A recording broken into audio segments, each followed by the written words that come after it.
tenemos tres maneras principales de gestionar los sentimientos: supresión, expresión y escape. Vamos a desarrollar cada una de ellas. Recuerden que hablamos en alguna ocasión, varias, que el ego, o el sistema, vamos a decir, del comportamiento humano mental, tiene en su automatismo tres formas de liberar esas energías, ¿no? Eso que nosotros llamamos sentimientos, que son automáticas. No son eficientes, pero sirven para que la olla no explote. O sea, son tres mecanismos que sirven para que la olla no explote. La supresión y la represión. La supresión y la represión están dentro del mismo punto número 1. Dice, estas son las formas más comunes de tapar los sentimientos y dejarlos a un lado. En la represión, esto sucede inconscientemente. En la supresión ocurre de modo consciente. En la represión, lo repito, represión, esto sucede inconscientemente, y en la supresión ocurre de modo consciente. No queremos que nos molesten nuestros sentimientos y además no sabemos qué hacer con ellos. Sorteamos el sufrimiento que nos producen y tratamos de seguir funcionando lo mejor posible. Elegimos los sentimientos que serán suprimidos o reprimidos en conformidad con los programas conscientes e inconscientes que llevamos con nosotros por costumbre social y educación familiar. Luego, la presión de los sentimientos suprimidos se manifiesta como irritabilidad, cambios de humor, tensión en los músculos del cuello y la espalda, dolores de cabeza, calambres, trastornos menstruales, colitis, indigestión, insomnio, hipertensión, alergias y otras condiciones somáticas. Reprimimos un sentimiento cuando nos produce tanta culpa y miedo que ni siquiera podemos afrontarlo. Aclaro, no es que no podamos, no queremos. No queremos afrontarlo. Sí podemos, ya vamos a ver por qué. Apenas amenaza con emerger, es lanzado instantáneamente al inconsciente. Más adelante, el sentimiento reprimido será gestionado de diversas maneras para asegurar que siempre se mantenga fuera de la conciencia. O sea, no se soluciona para nada, queda ahí, como decimos a veces, abajo de la alfombra, acumulando basura, pero la basura no se va a otro universo porque la metes abajo de la alfombra, ¿no? Queda ahí, adentro de tu casita, ¿no? Dice, de los mecanismos utilizados por la mente para mantener el sentimiento reprimido, la negación y la proyección son quizá los más conocidos, ya que tienden a ir juntos y a reforzarse mutuamente. La negación deriva en bloqueos importantes de las emociones y la maduración. Generalmente va acompañada por el mecanismo de la proyección. Como consecuencia de la culpa y el miedo, reprimimos el impulso o el sentimiento y negamos su presencia en nosotros. En lugar de sentirlo, lo proyectamos sobre el mundo y los que nos rodean. Experimentamos la sensación de que les pertenece a ellos. Entonces, ellos se convierten en el enemigo y la mente busca y encuentra justificación para reforzar la proyección. No sé si les suena esto. Proyectamos, ¿no?, lo que no queremos sentir. La culpabilidad se sitúa en las personas, los lugares, las instituciones, los alimentos, las condiciones climáticas, los acontecimientos astrológicos, Mercurio retrógrado, las condiciones sociales, el destino, Dios, la suerte, el diablo, los extranjeros, los grupos étnicos, los rivales políticos y otras cosas fuera de nosotros mismos. Faltó la economía, por ejemplo. La proyección es el principal mecanismo utilizado en el mundo de hoy. Es responsable de todas las guerras, los disturbios y los desórdenes civiles. Incluso se anima a odiar al enemigo para convertirse en un buen ciudadano. Mantenemos nuestra autoestima a costa de los demás, y con el tiempo esto deriva en descomposición social. El mecanismo de la proyección subyace a los ataques, la violencia, la agresión y demás formas de destrucción social. Bueno, aunque sea una manera de la mente de, evitar, cierta manera, aunque sea temporalmente, ese sufrimiento de sentir esa sensación, ya vemos que no es sano. O sea, en el mediano y largo plazo se nos vuelve en contra porque nos cagamos en el mundo, básicamente. Entonces, ¿qué podemos esperar? ¿Cómo va a responder el mundo? ¿Cómo creen, no? En el mediano y largo plazo es autodestructivo. En el corto plazo también, pero no nos damos cuenta que nos estamos matando. Expresión.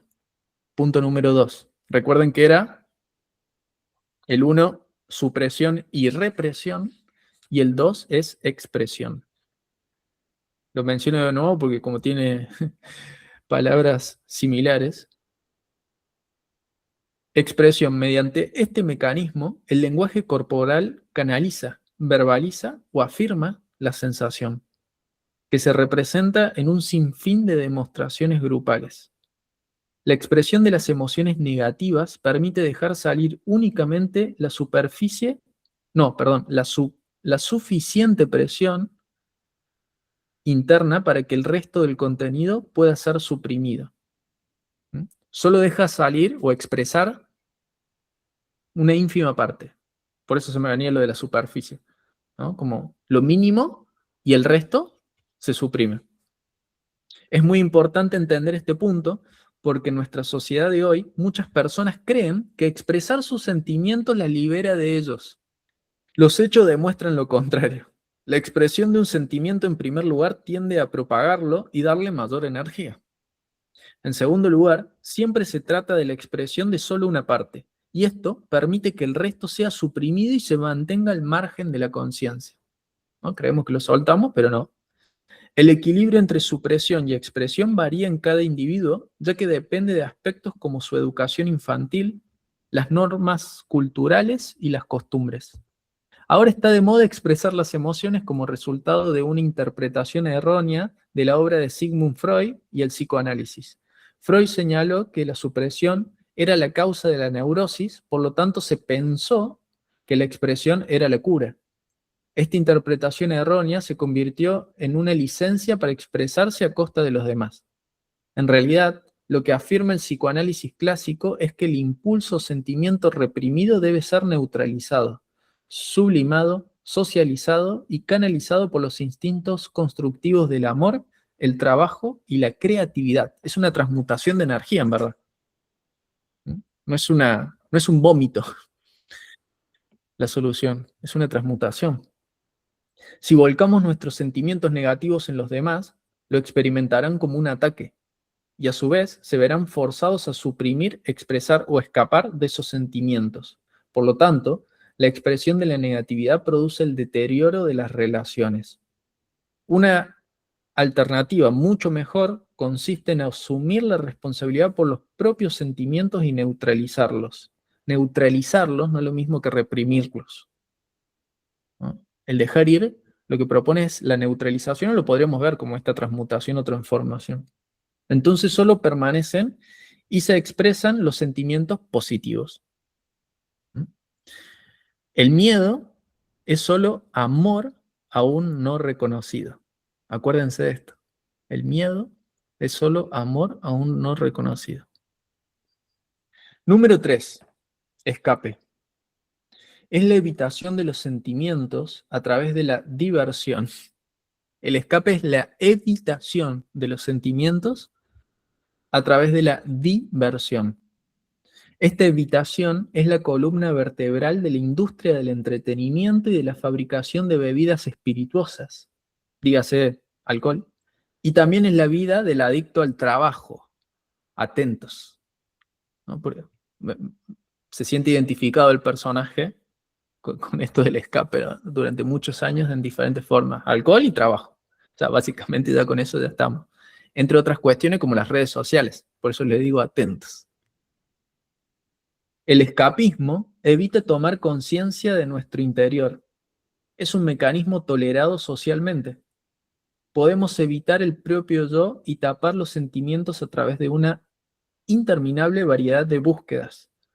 de las cuales se convierten en adicciones a medida que crece nuestra dependencia a ellas. También el ego espiritual, esto que leímos antes de la búsqueda a través de diferentes formas, etcétera, es una forma de escape mucho más sutil de un ego muy avanzado que ya trata de ocultarse incluso dentro de la espiritualidad o la búsqueda de Dios, ¿no? O sea, ya está en agonía, está en las últimas, pero aún se oculta ahí como una forma de escape. La gente está desesperada por seguir siendo inconsciente.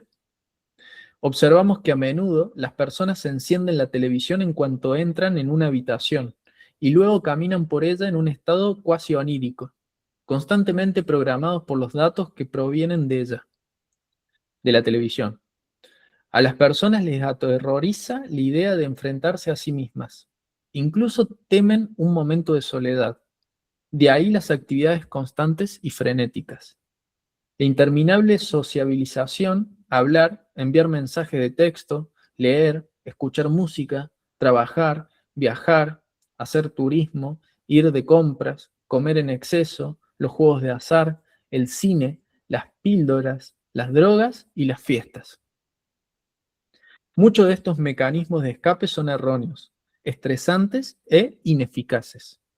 Requieren enormes cantidades de energía para mantener el control sobre la creciente presión de los sentimientos suprimidos y reprimidos. Se produce una progresiva pérdida de conciencia, de creatividad, de energía y de auténtico interés por lo demás. El crecimiento espiritual se detiene y finalmente se desarrollan enfermedades físicas y emocionales. Se produce el envejecimiento y la muerte prematuros. El escape de estos sentimientos reprimidos da como resultado problemas sociales y el aumento del egoísmo y de la crueldad que caracteriza a la sociedad actual. Por encima de todo, el escape tiene el efecto de incapacitar para amar verdaderamente y confiar en otra persona, lo que produce aislamiento emocional y odio hacia uno mismo. En contraste con lo anterior, ¿qué sucede cuando en lugar de esto nos liberamos de un sentimiento? La energía que está detrás de ese sentimiento es entregada instantáneamente y el efecto es la descompresión. La presión acumulada disminuye a medida que lo vamos soltando. Todo el mundo lo sabe. Cuando soltamos, de inmediato nos sentimos mejor. La fisiología del cuerpo cambia, hay mejoras detectables en el color de la piel, la respiración, el pulso, la presión sanguínea, la tensión muscular, la función gastrointestinal y la composición química de la sangre. En un estado de libertad interior, todas las funciones del cuerpo y de cada órgano se corrigen hacia la normalidad y la salud. Se experimenta un aumento inmediato en la potencia muscular, la visión mejora y la percepción del mundo y de nosotros mismos cambia para mejor. Nos sentimos más felices, más cariñosos y más relajados. Esto es lo que hablábamos antes, de que soltamos todo lo que nos ata a ese nivel de conciencia en el que estamos, ¿no? No porque esté mal, simplemente porque hay un potencial mayor. Recuerden que todo esto lo hacemos en el fondo en nombre del mayor beneficio de todos los involucrados, de toda la existencia, o en nombre de Dios, si se quiere, ¿no? Entonces, vamos a ofrecerle a la vida el mayor potencial para ser vivida. Y ese mayor potencial está primero en vivir lo que ya estoy viviendo, dejar de reprimir lo que no soy, traerlo a flote, a la luz, permitirlo y dejarlo ir.